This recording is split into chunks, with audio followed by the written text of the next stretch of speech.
Ito po yung madalas kong napapakinggan at naituturo. Subalit bibigyan ko po ng ibang pagtanaw o ibang flavor, kumbaga po sa pagkain ng paksahing ito.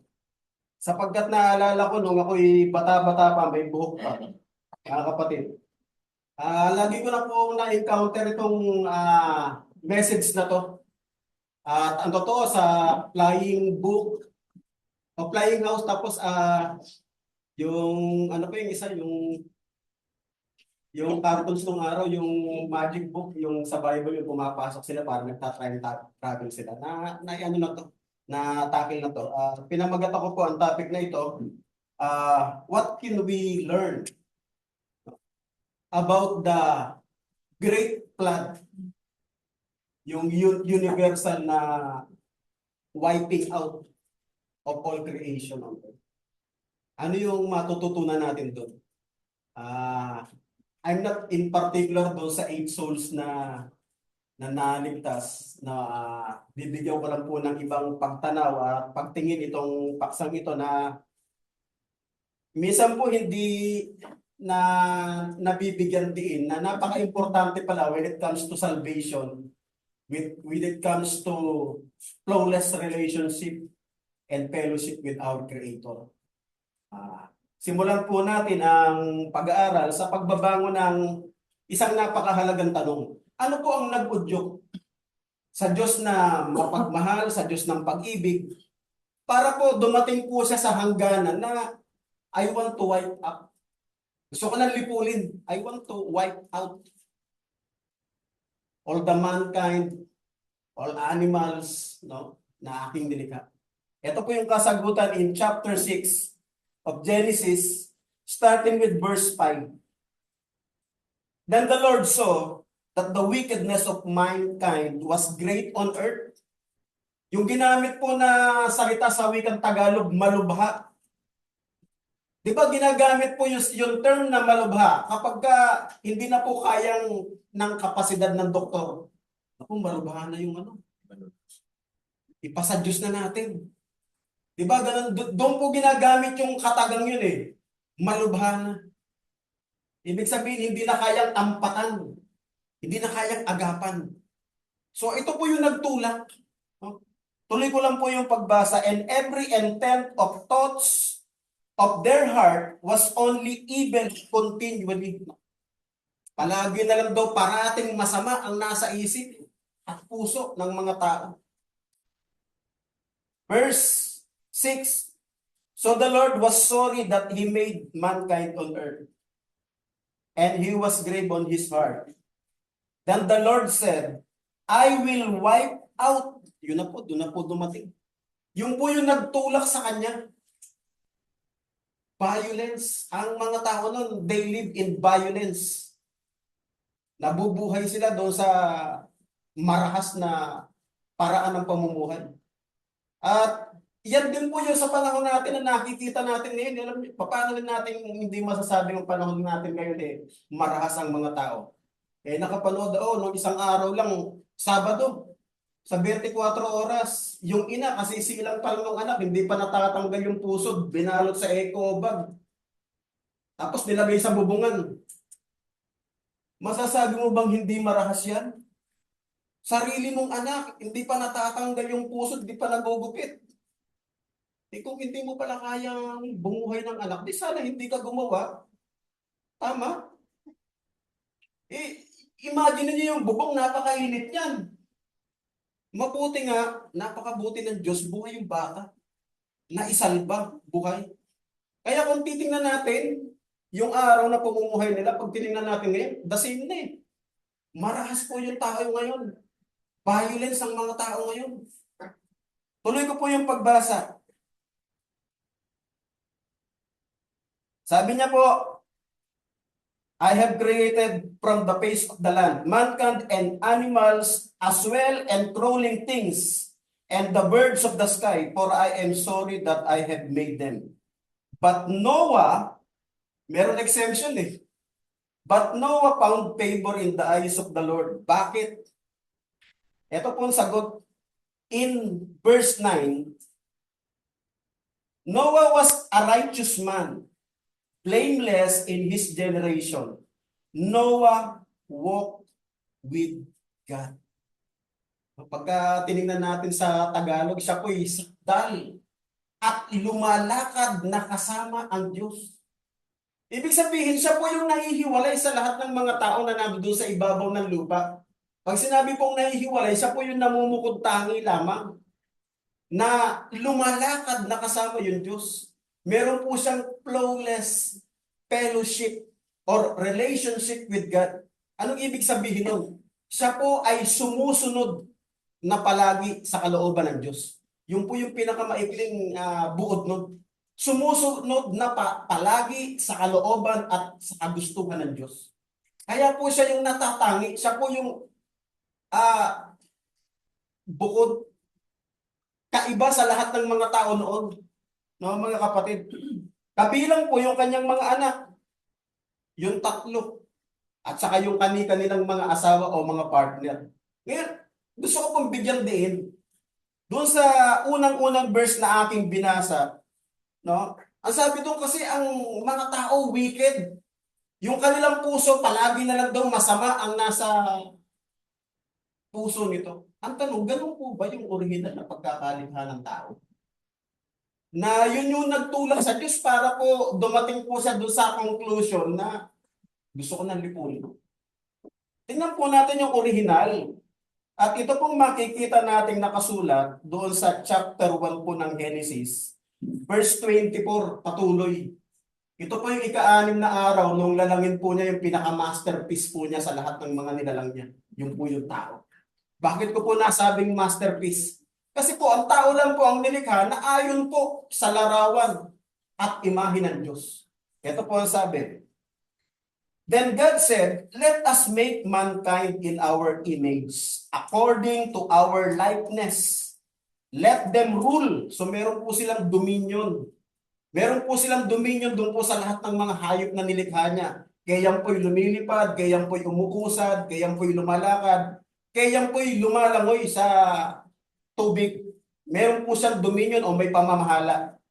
Tuloy po natin ang pagbasa. Over the fish of the sea and over the birds of the sky and over the livestock and over all the earth and every crawling thing that crawls on earth. So God created man in his own image.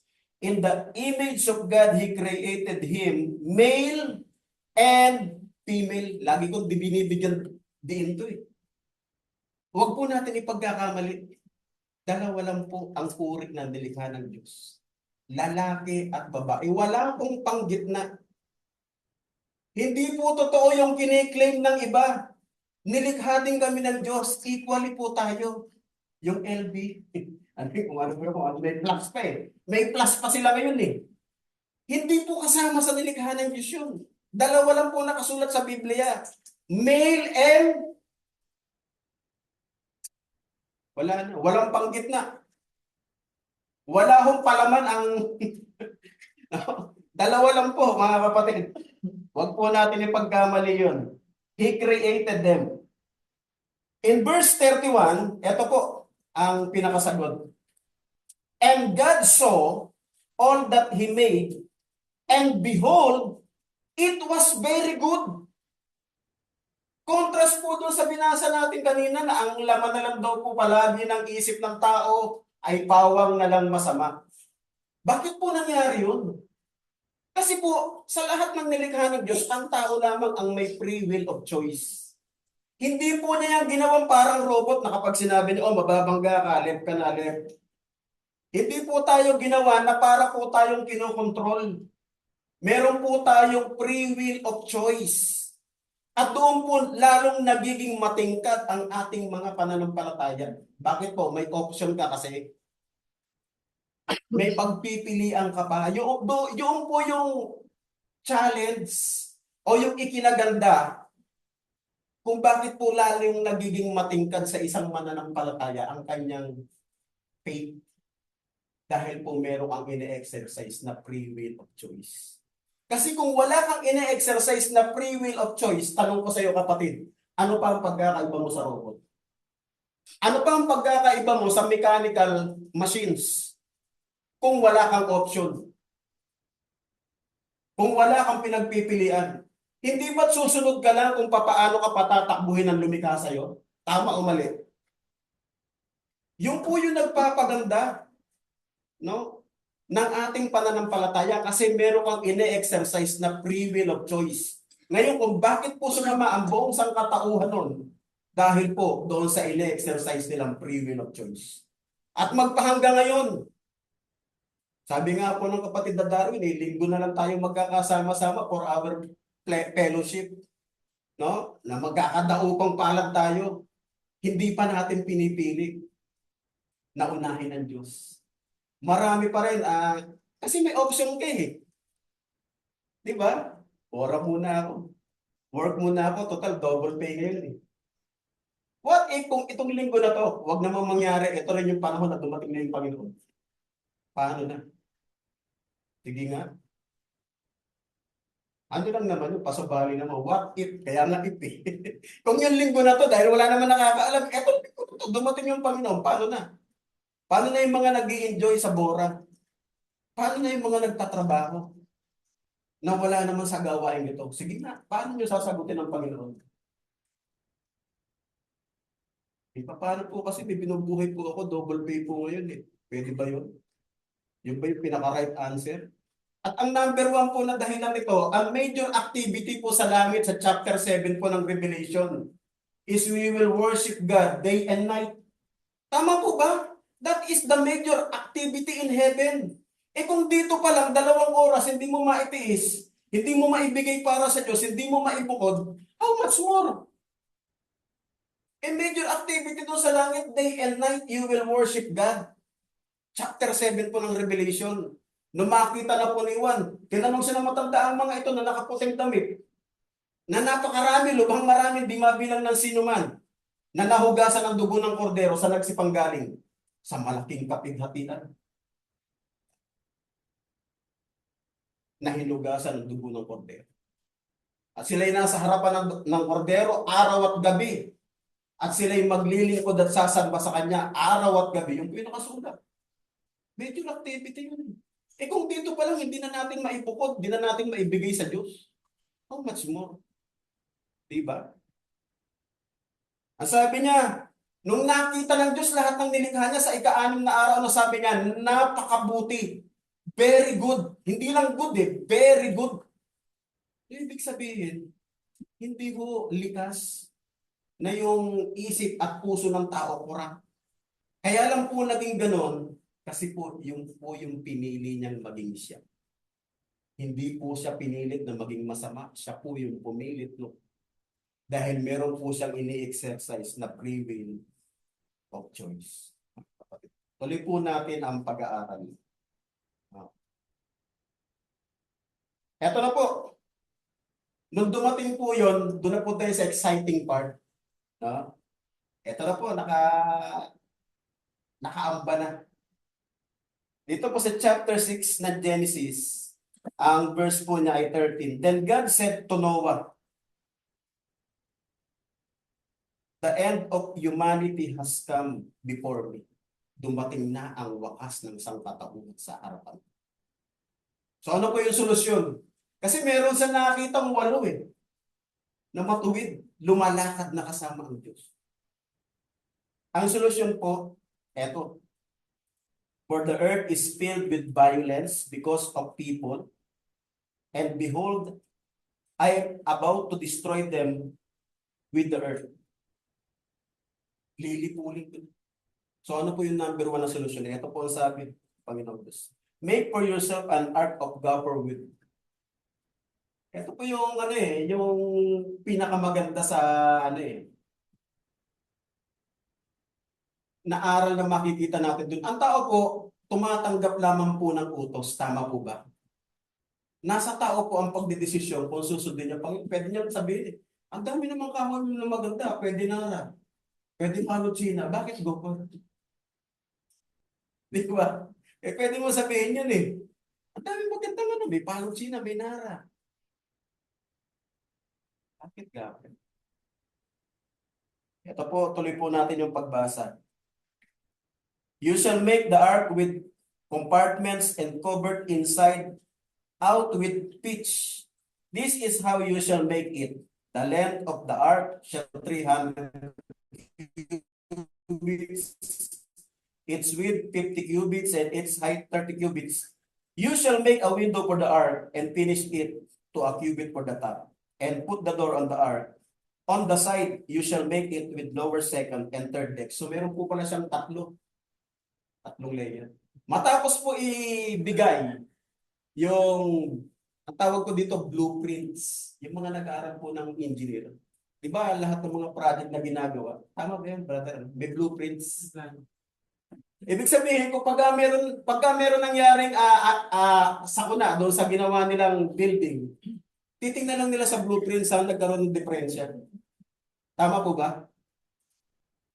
Mamaya po, mga kapatid, meron akong gustong ibigay dito na diin na yun po yung pinakano, yun po yung pinaka-conclusion ko. Meron tayong dapat na mapansin kasi pag binasa nyo po yung mga iba't iba, i-compare ninyo, meron mo kayong mapapansin na kakaiba sa lahat ng blueprints na to, mga kapatid ko. So, ang solusyon, nagpagawa po ng arko. Alam mo ninyo, ito po yung isang napakagandang tanong yun. Nung panahon ba ni Noah, wala akong mangingisda? Malamang meron. At lahat ng nangingisda, meron po yan sasakyang panghimpapawid. Tama ho ba? Subalit, ito na po, nung nagpasapit po ng bahanggo ng mga kapatid, makikita nyo, bakit yung mga ibang mga daong na pangsasakyan, hindi nakasurvive?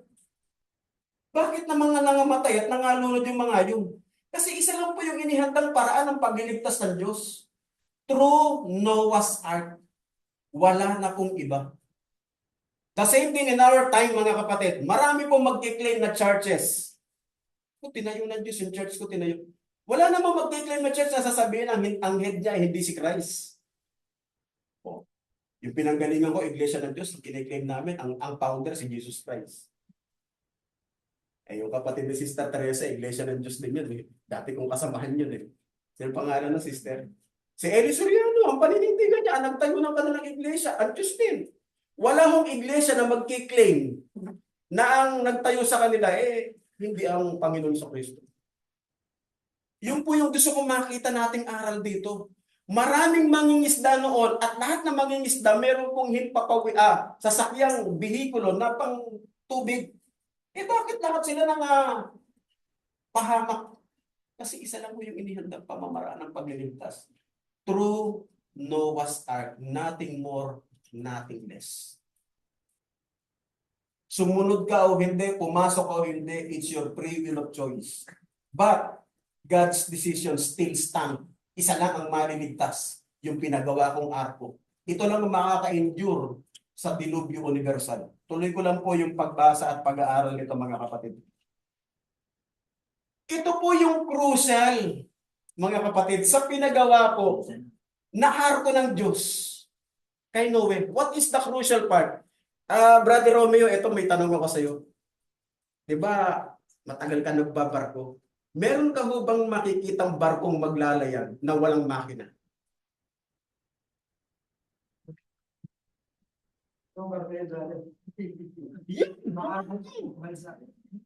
Meron ka ho bang barkong makikita ngayon, mga kapatid ko, na maglalayag without radar, without timon? Kasi yung tayo ngayon, halos, di ba? Wala ano. That is the most exciting part ng pag-aaral na to, mga kapatid ko. Listen up.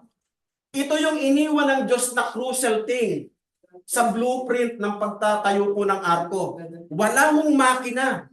Wala hong timon. Alam niyo ba kung paano ginagamit ang timon? Ang timon po, pag makakita po ng iceberg na malaki, pwede niyang iiwas sa kaliwat kanan. Wala hong navigation. Hindi, yun nga po yung exciting part. Mga kapatid ko, ito yung gusto kong makita nyo. Yung 8 ay pasahero lamang, hindi po si Noah ang kapitan. Ang kapitan po ang lumikha ng lahat ng mga bagay. Wala hong navigation, wala hong compass kung nasa kanluran, silanganan, timugan, na ho sila. Specify ko lang kasi walang course yun eh. Kumbaga yung walang direksyon yung barko kung saan pupunta eh. Kung saan lang siya, Yun nga po kung yung, saan lang siya dadali ng hangin, doon na siya eh. yun ang pinakagusto Yung kong, ngayon kasi yung barko, may sinusunod na ano yun. yes, yun po yung gusto kong makita natin na exciting part na nakamamangha dito sa pinagawa ng Diyos na taong. Sa blueprint niya mga kapatid, si Noah po ay pasahero lamang at ang pito pa. Ang Diyos po ang nagpapatakbo. Ang Diyos po ang kapitan. Hindi ka pwedeng magtanong, Panginoon, saan po tayo? Welcome aboard. Hahantong. Di ba lahat na sumasakay sa barko, alam mo kung saan ka mag-aboard eh. Welcome aboard. Diyos po ang pangunahing piloto.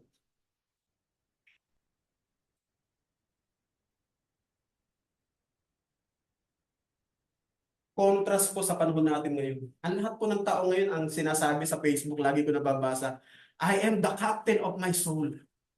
Gagawin ko kung ano gusto ko. Ito ang gusto ko, sabi ng kanta ni Francis M. Ito ang gusto ko. Pag nag-aaway yung mag-asawa, huwag mo pakialaman, buhay ko to. Ito ang gusto kong gawin, walang makapipigil sa akin. Yun ho yung nagtulak sa Diyos kung bakit po dumating sa kanyang senses na kailangan ko nang lipunin yung tao. Bakit? Ang controlled na ng tao. Ayaw nang makinig sa Diyos. Ayaw nang maniwala sa Diyos. Ayaw nang sumunod sa Diyos.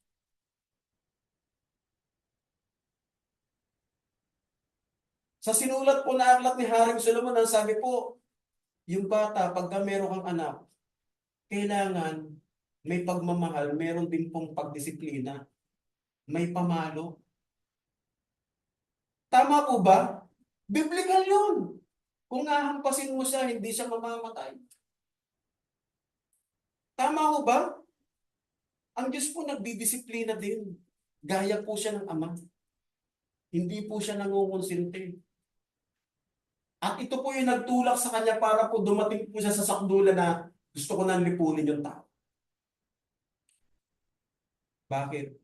Gaya po nung pinagawa po niyang arko. Kasi ito yung tao in contrast dun sa arko. Ang arko po, mga kapatid, na pinagawa na yan po ay para lang lumutang kung saan po siya direksyon pupunta o mapapadpad kung babangga ba siya o hindi. Ang may hawak po ng lahat ng mga bagay ang kapitan. At ito po yung karakteristik na gusto kong makita nating lesson. Gaya po ng 8. Kaya po ba nating ipagkatiwala ang ating buhay at buong trust sa Diyos? Gaya po ng 8. Kaya po ba natin ibigay sa Diyos yun yung 100% totality of trust? Isuko yung buhay natin sa Diyos. Ngayon po nakakatakot sumakay eh. O yung barko mo, walang makina. Yung barko mo, walang timon. Sinong pasahero sasakay dyan? Tapos ka. Yun mo yung yun yung aral na pinakamagandang makikita natin dito. Welcome aboard. Nasa Ararat na kayo. Nasa bundok Ararat. At alam nyo ho, pag tinignan nyo ho yan, wala ko kayong makikita nung bumaba sila na may damage yung arko, na nabangga ng alinmang bundok o alinmang mountains. Safe. Bakit po? Ang kapitan nila ang Diyos. At yun po yung aral mga kapatid, yung huling 2 verses na aking babasahin, na gusto ko pong makita natin. Kasi po, ang characteristics po ni Noah na dapat meron tayo, lumalakad po siyang kasama ng Diyos. Anong ibig sabihin ng lumalakad na kasama ng Diyos? Meron po siyang total trust. Ipinagkatiwala niya po yung kanyang sarili sa Diyos. Kaya po, siya'y sumusunod sa kalooban ng Diyos. Total na pagsusuko ng sarili. Gaya po ng binanggit dito, mga kapatid, babasahin ko po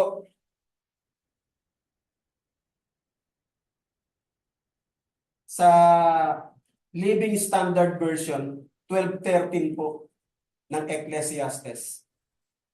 The end of the whole matter. Let us hear. Sabi po ni Haring Solomon. Ito na yung pinaka-conclusion. ng lahat ng pag-aaral natin mula verse 1 hanggang doon sa verse 12, yung pinaka-last chapter. The end of the whole matter, let us hear. Ito na. Fear God.